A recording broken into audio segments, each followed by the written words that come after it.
நீங்கள் தேவ வசனத்தை எங்களாலே கேள்விப்பட்டு ஏற்றுக்கொண்ட போது அதை மனுஷர் வசனமாக ஏற்றுக்கொள்ளாமல் தேவ வசனமாகவே ஏற்றுக்கொண்டதினாலே நாங்கள் இடைவிடாமல் தேவனுக்கு ஸ்தோத்திரம் செலுத்துகிறோம். அது மெய்யாகவே தேவ வசனம்தான். விசுவாசிக்கிற உங்களுக்குள்ளே அது பலனும் செய்கிறது. எப்படி? ஆமென். அல்லேலூயா.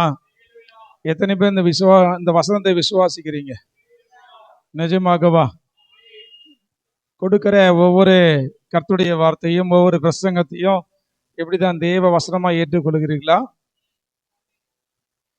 2 பேர் தான் குரல் கொடுக்குறாங்க.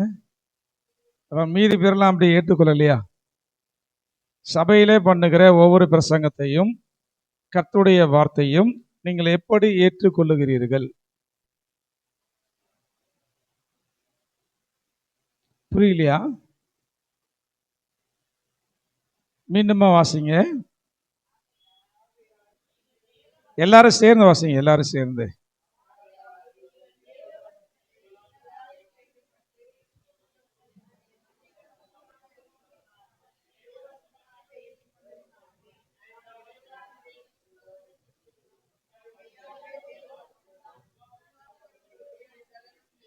ஆமென். அல்லேலூயா. இப்ப சொல்லுங்க, பிரசங்கிக்கிற ஒவ்வொரு வசனத்தையும் வார்த்தையும் நீங்க எப்படி ஏற்றுக்கொள்ளுகிறீர்கள்? தேவ வசனமா ஏற்றுக்கொள்ளுகிறீர்களா அல்லது மனுஷர் வசனமா ஏற்றுக்கொள்ளுகிறீர்களா? நிஜமாகவா? அல்லேலூயா. ஒவ்வொரு வசனத்தையும் சில பேர் நினைப்பாங்க, அது தேவ வசனம் தானே சொல்லுது, அது ஆண்டு சொன்ன வார்த்தை தானே, இங்கே பேசுறது யார் தான்? மனுஷன் தானே பேசுறாரு அப்படின்னு செய்யறாங்க சில பேர் நினைக்கிறாங்க. அல்லேலூயா. இப்போ அங்க சொல்றது யார் தெரியுமா? இந்த வசனத்தை சொல்றது யாரு? பவுல் சொல்லுகிறார். பவுல் சொல்லுகிறார், நீங்கள் தேவ வசனத்தை எங்களாலே கேள்விப்பட்டு. யாரால? ஆமா, பவுல் சொல்றாரு, தேவ வசனத்தை எங்களாலே கேள்விப்பட்டு. டைரக்டா ஆண்டவரால, யாரால? எங்களாலே கேள்விப்பட்டு ஏற்றுக்கொண்ட போது பண்ணுகிற பிரசங்கத்தை, பண்ணுகிற கர்த்தருடைய வார்த்தையை நீங்கள் கேள்விப்பட்டு ஏற்றுக்கொண்டு அதை என்ன செய்யணுமா? மனுஷர் வசனமா ஏற்றுக்கொள்ளாமல் தேவ வசனமாகவே ஏற்று கொண்டபடியினாலே நாங்கள் செய்கிறோம், இடைவிடாமல் தேவனுக்கு ஸ்தோத்திரம் செலுத்துகிறோம். அது மெய்யாகவே, எதுவும் விசுவாசிக்கிறீங்க? அது மெய்யாகவே, அது மெய்யாகவே விசுவாசிக்கிற உங்களுக்குள்ளே. ஆமென். அல்லேலூயா. இன்னைக்கு இதை தேவ வசனமா ஏற்றுக்கொள்ளுகிற வாழ்க்கையில அது தேவன் பேலன்ஸ் செய்கிறது. அநேகர் இது தேவ வசனமா இல்ல, இவருக்கு வேலையே கிடையாது, இதுதான் சொல்லுவார், இதுதான் பேசுவார், இதுதான் செய்வார் அப்படின்னு யார் அதை மனுஷ வசனமா நினைக்கிறாங்களோ, அதை ஏற்றுக்கொள்ளுகிறார்களோ, அவருடைய வாழ்க்கையிலே அது என்ன செய்யாது? பிரயோஜனமாக இருக்காது. அல்லேலூயா. இன்னொரு வசனம் வாசிங்க. எபிரேயர் 4ஆம் அதிகாரம் 2ஆம் வசனம். எபிரேயர் 4:2. ஏனெனில் சுவிசேஷம் அவளுக்கு அறிவிக்கப்பட்டது போல நமக்கும் அறிவிக்கப்பட்டது.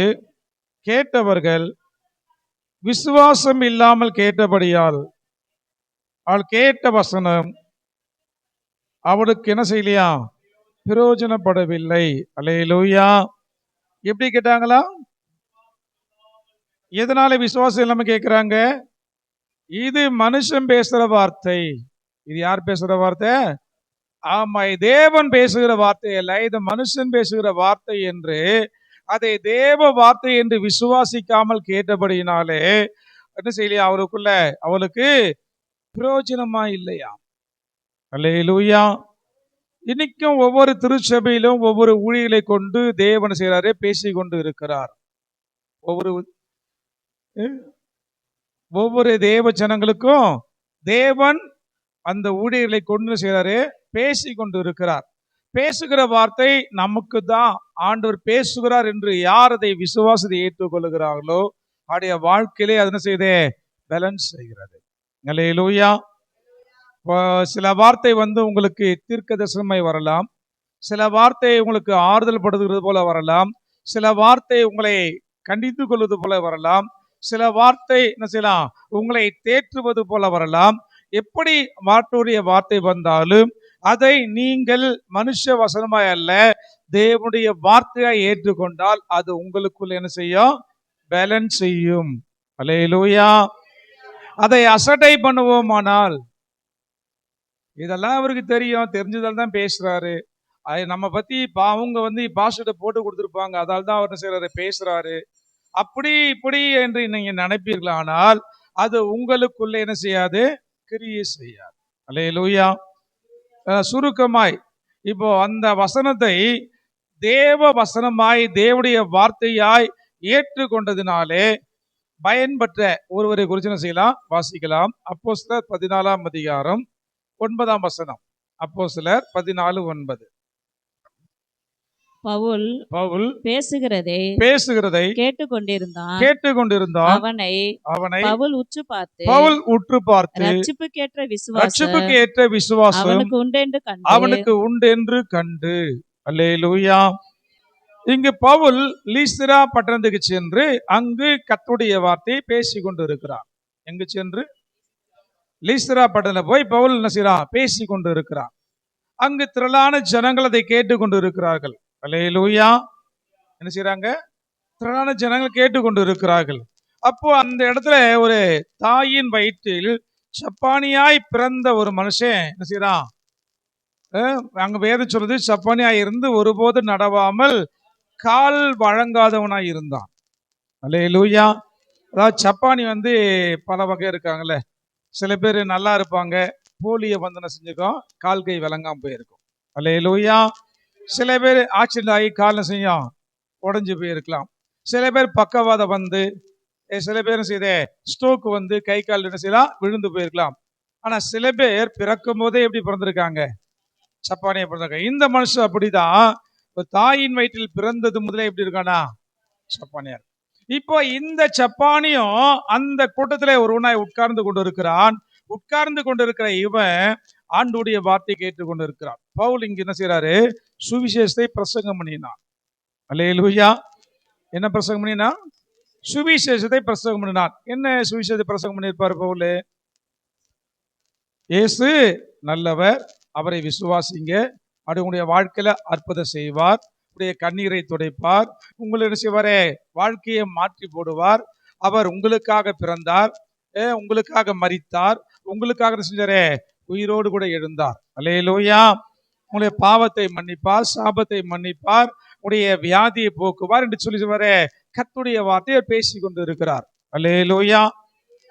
இதை என்ன செய்யறான் இந்த சப்பானி, அப்படியே என்ன செய்யறா, உற்று கேட்டு கொண்டு இருக்கிறான். வேதம் சொல்லுது, பவுல் பேசுகிறதை கேட்டு கொண்டிருந்தான். அவனை பவுல் உற்று பார்த்தான், ரட்சிப்புக்கேற்ற விசுவாசம் அவனுக்கு உண்டு என்று கண்டார். அல்லேலூயா. அல்லேலூயா. கண்டு இப்ப பவுல் என்ன செய்யறாரு, அடுத்த வசனம், நீ எழுந்து கால் ஊன்றி நிமிர்ந்து நில் என்று உரத்த சத்தத்தோடே சொன்னான். உடனே அவன் குதித்தெழுந்து நடந்தான். அல்லேலூயா. சத்தமா சொல்லுவோமே. பாருங்க, சப்பானி பிறந்தது முதலே கால்கள் வழங்காத ஒரு சப்பானி இப்ப ஆண்டுடைய வார்த்தையை அவன் செய்யறான், விசுவாசத்தோடு கேட்டுக்கொண்டு இருக்கிறான். அது தேவனுடைய வார்த்தை என்று கேட்டுக்கொண்டு இருக்கிறான். அந்த வார்த்தை அவனுக்குள்ள என்ன ஆயிடுச்சு, பேலன்ஸ் செய்தது. என்ன பலன்? நடக்க முடியாதவனை நடக்க வைத்தது. அல்லேலூயா.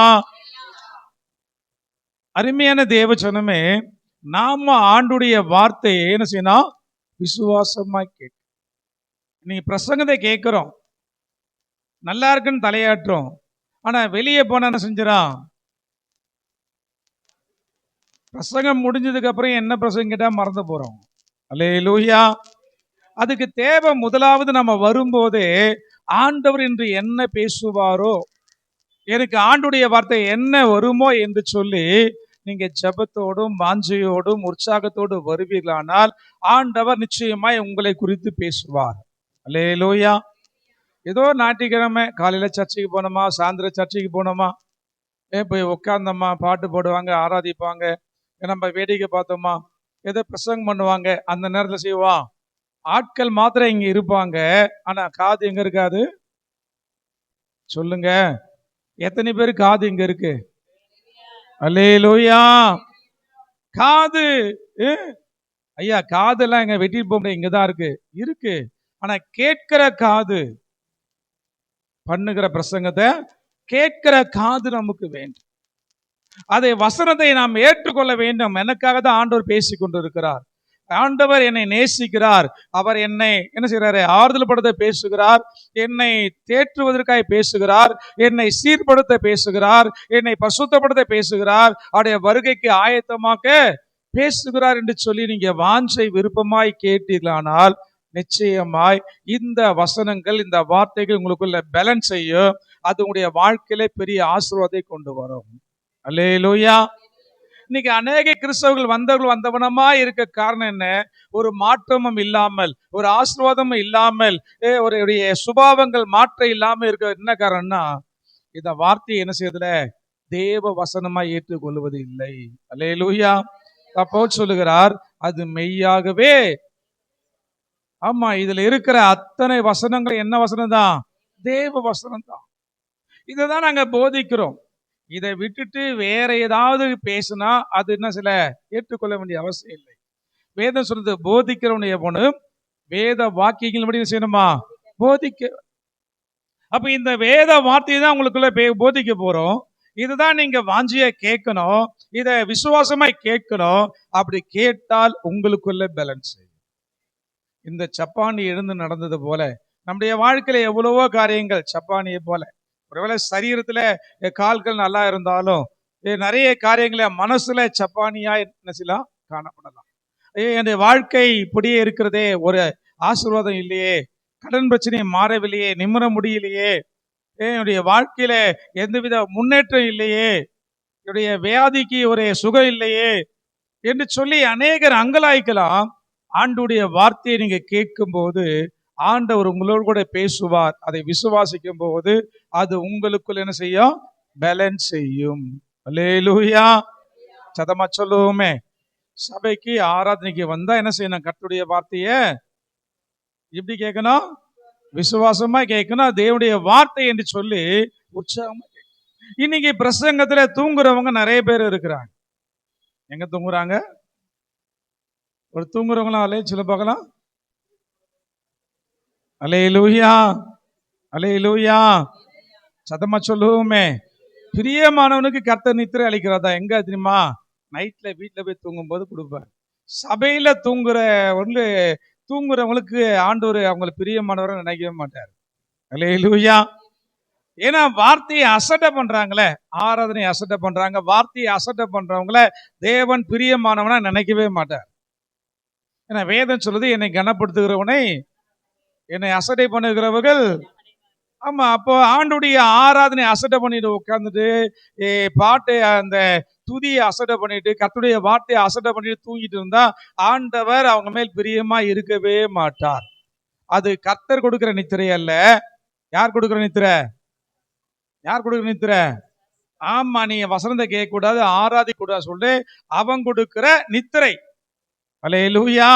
சில பேரை கேட்டா அதான் சாக்கு சொல்லுவாங்க, கர்த்தர் செய்றாரு, பிரியமா இருக்கிற கர்த்தருக்கு ஆக்கியெல்லாம் நீங்க நித்திரை கொடுக்குறான்னு சொல்லுவாங்க. அல்லேலூயா.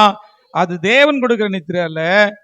உங்களுடைய ஆசீர்வாதம் பெற்றுக்கொள்ளாதபடிக்கு தடை செய்கிற பிசாசு கொடுக்கிற நித்திரை. அல்லேலூயா. இதே அப்போஸ்தலர் புத்தகத்துல வாசிக்கும் போது ஐத்திகு என்கிற மனுஷன் வாசிங்க. அப்பொழுது ஐத்திகேயன் பேர் கொண்ட ஒரு வாலிபன். எந்த அதிகாரம் வசனம்? 20:9. ஆமா, அப்போஸ்தலர் 20:9 வாசிங்க. ஐத்திகேயன் பேர் கொண்ட ஒரு வாலிபன், ஐத்திகு என்கிற பேர் கொண்ட ஒரு வாலிபன் ஜன்னலில் உட்கார்ந்து பவுல் நெடுநேரம் பிரசங்கம் பண்ணி கொண்டிருக்கையில் மிகுந்த தூக்கமடைந்து நித்திரை மயக்கத்தினால் சாய்ந்து மூன்றாம் மெத்தையிலிருந்து கீழே விழுந்து மரித்தவனாய் எடுக்கப்பட்டான். அல்லேலூயா. பவுல் பண்ண பிரசங்கத்தை விசுவாசமா கேட்டவனுக்கு என்னாச்சு? சப்பானி நடந்தான். இப்போ உட்கார்ந்து தூங்கி விழுந்தவனா மூணாவது மெத்தையிலிருந்து கீழே விழுந்து செத்து போனான். அல்லேலூயா. சதமா சொல்லுவோமே. அவன் சப்பானி சுகமானா, இப்ப நல்லா இருந்தவன் காலு முடமானான். மேல இருந்து கீழே விழுந்த கால் எல்லாம் உடையாது. அல்லேலூயா. ஆனாலும் கர்த்தர் அந்த இடத்துல தேவனுடைய நாமம் தூசிக்கப்படாதபடிக்கு பவுல் இறங்கி போய் அவன் மேல என்ன செஞ்சா, விழுந்து அவனுக்காய் செபித்து உயிரோடு எழுப்பிட்டாங்க. அல்லேலூயா. உயிரோடு எழுப்பியிருப்பாங்க, ஆனா கை கால்லாம் ஒழுங்கா நல்லாச்சே தெரியாது. அல்லேலூயா. வேதம் தான் சொல்லுது, என்ன சொல்லுது? அந்த வாலிபன் அவர்கள் உயிரோனாய் கூட்டிக் கொண்டு வந்து மிகுந்த ஆறுதல் அடைந்தார்கள். பவுல் வந்து சொன்னார். அதனால கர்த்தருடைய வார்த்தையை நாம் என்ன செய்யணும்? வாஞ்சியா கேட்கணும். பழைய ஏற்பாட்டுல கர்த்தருடைய வார்த்தையை அசட்டை பண்ணவரோட நிலைமையை பார்ப்போம். 2 ராஜாக்கள் வாசிங்க. 2 ராஜாக்கள் 7ஆம் அதிகாரம் 1ஆம் வசனம். அப்பொழுது எலிசா கர்த்தருடைய வார்த்தையை கேளுங்கள், கர்த்தருடைய வார்த்தையை கேளுங்கள். நாளை இந்நேரத்திலே சமாரியாவின் வாசலிலே ஒரு மரக்கால் கோதுமை ஒரு சேக்கலுக்கு 2 மரக்கால் கோதுமை விற்கப்படும் என்று கர்த்தர் சொல்லுகிறார் என்றார். ஆமென். அல்லேலூயா. இந்த சம்பவம் எத்தனை பேர் தெரியும்? இது 4-5 பேர் தெரியும், மீதி பேர் தெரியாது. அல்லேலூயா. படிங்க பைபிள் படிங்கன்னா கேட்க மாட்டேங்கிறீங்க. அல்லேலூயா. சமாரியாவில் கொடிய பஞ்சம். எங்க? ஏன் பஞ்சம்? எதிரி நாடு வந்து என்னாச்சு? சீரியா தேசத்தார் வந்து என்ன செஞ்சாங்க? சமாரியாவை சுற்றி முற்றுகை போட்டாங்க. உள்ளே இருக்கிற பொருள் வெளியே போக முடியல, வெளியே இருக்கிற பொருள் உள்ளே வர முடியல. இருக்கிறதெல்லாம் என்ன செஞ்சாங்க? சாப்பிட்டு காலி பண்ணிட்டாங்க. இப்ப சாப்பிட என்ன செய்யல? ஆகாரம் இல்லை. அல்லேலூயா. அதுல 2 பெண்கள் வந்து வேற ராஜாட்ட கேட்கிறாங்க, ஆண்டவரே எங்களுக்கு நியாயம் செய்யுங்க. என்னம்மான்னு கேட்கிறாங்க. சொல்றாங்க, உன் மகனைத்தா இன்னைக்கு சாப்பிடலாம், என் மகன் நாளைக்கு தர சாப்பிடலான்னு சொன்னாங்க. நான் என் பிள்ளை எனக்கு கொடுத்தேன், ஆக்கி சாப்பிட்டோம். இன்னைக்கு அவன் மகளை கேட்டா செய்ய மாட்டாங்க, கொடுக்க மாட்டாங்கன்னு சொல்லி பஞ்சாயத்து போகுது. அல்லேலூயா. அதாவது பஞ்சத்துடைய கொடுமை என்னன்னு சொல்லி அந்த சம்பவம் செய்து விளக்குது. அல்லேலூயா. பிள்ளையை சமைத்து சாப்பிடுகிற அளவுக்கு பஞ்சம் வந்துடுச்சு. என்ன பஞ்சம்? பிள்ளையை சமைத்து சாப்பிடுற அளவுக்கு பஞ்சம். இப்ப பாருங்க, லாக்டவுன் கொரோனா டைமு. நான் கொரோனா டைம்ல மளிகை பொருள்லாம் வந்து போகலாம் கொஞ்சம் வசதியா இருந்தது. அதுக்கெல்லாம் ஒரு தடை இல்லாம வண்டியெல்லாம் விட்டாங்க. ஒருவேளை எதுவுமே வண்டி வரல, இந்த எழில்நகர் நம்ம இருக்கிறப்ப எழில்நகரை சுத்தி லாக் பண்ணிட்டாங்க. இங்கிருந்து வெளியே போக முடியாது, வெளியே இருந்து உள்ள தண்ணியும் வர முடியல, அரிசி பருப்பு எதுவுமே வர முடியல. என்ன பண்ண முடியும்? வீட்டில் இருக்கிறத வச்சு செய்யலாம். எத்தனை நாள் சாப்பிட முடியும்? இருக்கிற சாப்பிடலாம். கடையில் இருக்கிற வரைக்கும் செய்யலாம், வாங்கி சாப்பிடலாம். எல்லாமே காலியாக என்ன செய்ய முடியாது, ஒண்ணுமே பண்ண முடியாது. இப்ப இந்த சூழ்நிலையில் இருக்கும்போது தான் எலிசா கிட்ட என்ன செய்யறாங்க? ஆள் அனுப்புற ராஜா. இது சூழ்நிலை எப்படி இருக்குன்னு. அப்பதான் எலிசா சொல்ற, ஆண்டோடைய வார்த்தை சொல்றாரு, நாளைக்கு இந்த நேரத்துல, எப்போ? ஆமா, 24 hours, நாளைக்கு இந்த நேரத்துல என்ன செய்யுமா? 1 மரக்கால் கோதுமைமா 1 சேக்கலுக்கு, 2 மரக்கால் வார்கோதுமை 1 சேக்கலுக்கு விற்கப்படும் என்று கர்த்தர் சொல்லுகிறார். அல்லேலூயா. சொன்ன வார்த்தையை ராஜாவுக்கு கையிலாக கொடுக்கிற பிரதானி என்ன சொல்றாரு? 2ஆம் வசனம் வாசிங்க. அப்பொழுது ராஜாவுக்கு கையிலாக கொடுக்கிற பிரதானி ஒருவன் தேவனுடைய மனுஷனுக்கு பிரதியுத்தரமாக, இது கர்த்தர் வானத்திலே மதகுகளை உண்டாக்கினாலும் இப்படி நடக்குமா என்றான். அதற்கு அவன், உன்னுடைய கண்களினாலே அதை காண்பாய், ஆனாலும் அதிலே சாப்பிட மாட்டாய் என்றான். அல்லேலூயா. அங்கிருக்கிற அந்த வார்த்தையை விசுவாசிக்கவில்லை. ஆண்டுடைய வார்த்தை சில விசுவாசிக்கல. இந்த எலிசா ஒரு சும்மா சொல்றார், வானத்துல மதகுகளை திறந்தா கூட இது என்ன செய்யாத, நடக்காது. அல்லேலூயா. வானத்துல புரியல உங்களுக்கு? அதாவது இப்ப வானத்துல அதாவது மழை பெய்யுது பார்த்தீங்களா, சில டைம் என்ன செய்யும், கொட்டும், ஊத்துன்னு ஊத்தல. அல்லேலூயா. அது போல வானத்துல ஓட்ட விழுந்து அங்கு கோதுமையும் கொட்டினா கூட இது என்ன செய்யாது, நடக்காது அப்படின்னு சொல்றான். ஆனா அது யாருடைய வார்த்தை? சொல்ல, அது யாருடைய வார்த்தை? தேவனுடைய வார்த்தை. என்ன வார்த்தை? நாளைக்கு இந்த நேரத்துல என்ன உண்டாகும்? இது போல விக்குன்னு சொல்றான். அல்லேலூயா. நடந்தது என்ன? நடந்தது என்ன? அன்னைக்கு ராத்திரி அங்கே முற்றுகை போடப்பட்ட அத்தனை பேர்களும் செஞ்சாங்க. முற்றுகை போடப்பட்ட சீரியா தேசத்தாரும் செஞ்சாங்க, ஓடி போனார்கள். அல்லேலூயா. 4 குஷ்டரோகிகள் அல்லேலூயா அந்த இடத்துக்கு போய், அதாவது குஷ்டரோகி என்ன பண்ணாங்க, இங்க இருந்த சாப்பாடு கிடைக்காது, வா நாம போலாம், எதிரிகள் பாளையத்துக்கு போலாம், அங்க போய் சாப்பாடு கொடுத்தா சாப்பிடலாம், அவங்க கொன்று போட்டா செத்து போலாம், நம்ம தான் குஷ்டரோகியாச்சே சொல்லி அங்க போறாங்க. போனா அங்க யாரும் இல்ல, யாருமே இல்ல, கூடாரெல்லாம் திறந்து கிடக்கு. அவங்க கொண்டு வந்த அரிசி பருப்பு எல்லாம் செய்து அங்கு கூடாரில் நிறைஞ்சிருக்கு, ஒரு ஆளும் இல்ல. அல்லேலூயா. வந்து சொல்றாங்க, ராஜா கிட்ட வந்து சொல்றாங்க இது போல இருக்குன்னு. அவங்க நம்பல. எதிரிங்க சூழ்ச்சி பண்றாங்க, நம்மள வெளியே வர வச்சு நம்மளை பிடிக்கிறது சூழ்ச்சி பண்றாங்கன்னு சொல்லி அவங்க என்ன பண்றாங்க, யோசிக்கிறாங்க. இருக்கிற 2 குதிரையை மட்டும் செய்யலாம், முதல்ல அனுப்பலான்னு சொல்லி அனுப்புறாங்க. அப்புறம் போய் பார்த்தா அவங்க சொன்னது உண்மையா இருக்கு. இப்ப வந்தாங்க, அங்க இருந்த பாளையத்துல இருந்த எல்லா பொருளும் எடுத்துட்டு வந்தாங்க. அந்த ராஜா எலிசா சொன்னது போல அந்த இடத்துல என்ன செய்யுது, 24 மணி நேரம் என்ன செய்யுது, அவங்க சொன்ன என்ன செய்யுது, வாசிங்க 18ஆம் வசனம். 18ஆம் வசனம் வாசிங்க.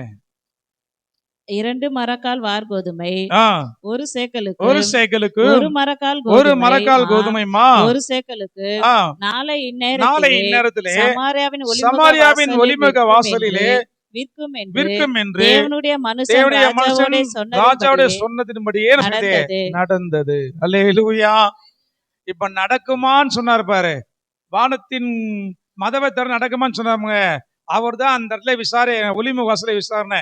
ஜனங்க வந்ததுனால அவர் கீழே விழுந்தாங்க, அவரை போட்டு ஜனங்க மிதிச்சுட்டாங்க. அல்லேலூயா. எலிசா சொன்னது போல உன் கண்களால் அதனை செய்வாய் காண்பாய், ஆனா என்ன செய்ய மாட்டேன், சாப்பிட மாட்டேன் சொன்னாரு. இவன் சாப்பிடவே ஆள் இல்லாம போயிட்டான். அல்லேலூயா. ஆண்டுடைய வார்த்தையாய் நாம் விசுவாசித்தால் பலன் உண்டாகும், கிரியை நடக்கும், உடைய வாழ்க்கையில ஆசீர்வாதம் உண்டாகும். ஆண்டுடைய வார்த்தையை நாம் விசுவாசிக்காமல் போனாலோ, அசடை பண்ணி போனாலோ, நம்முடைய வாழ்க்கையில என்ன செய்யாது, அது பிரயோஜனம் இருக்காது. அல்லேலூயா. என்னதான் ஆண்டுடைய வாழ்க்கையை மாற்றக்கூடிய வார்த்தையை சொன்னாலும் அதை நீங்க விசுவாசிக்காம போனா என்ன கிடைக்காது, உடைய வாழ்க்கையில எந்த மாற்றமும் நடக்காது. நீங்க இருக்கிறத போல இருப்பீங்க. ஒருவேளை உங்களுடைய வாழ்க்கையில சேதாரம் உண்டாகலாமே தவிர நன்மை உண்டாகாது. அல்லேலூயா.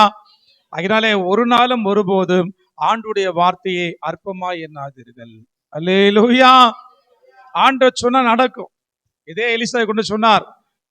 என்ன சொன்னாரு, காற்றையும் காண மாட்டீர்கள், மழையும் பார்க்க மாட்டீர்கள், வாய்க்கால்கள் நடக்கலையா, மழையும் பெய்யல, காத்து அடிக்கல, ஆனா என்னாச்சு, வாய்க்கால்கள் நிறைய.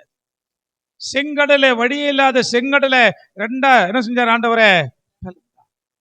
உங்களுடைய வாழ்க்கையில தேவன் எது சொன்னாலும் அதை நீங்கள் விசுவாசித்தால் தேவனுடைய மகிமையை காண்பார். அது தேவனுடைய வார்த்தை தான், அது நிச்சயமா நடக்கும் அப்படின்னு சொல்லி நீங்க விசுவாசித்தா உங்களுடைய வாழ்க்கையில அது நிச்சயமாய் நடக்கும். அல்லேலூயா.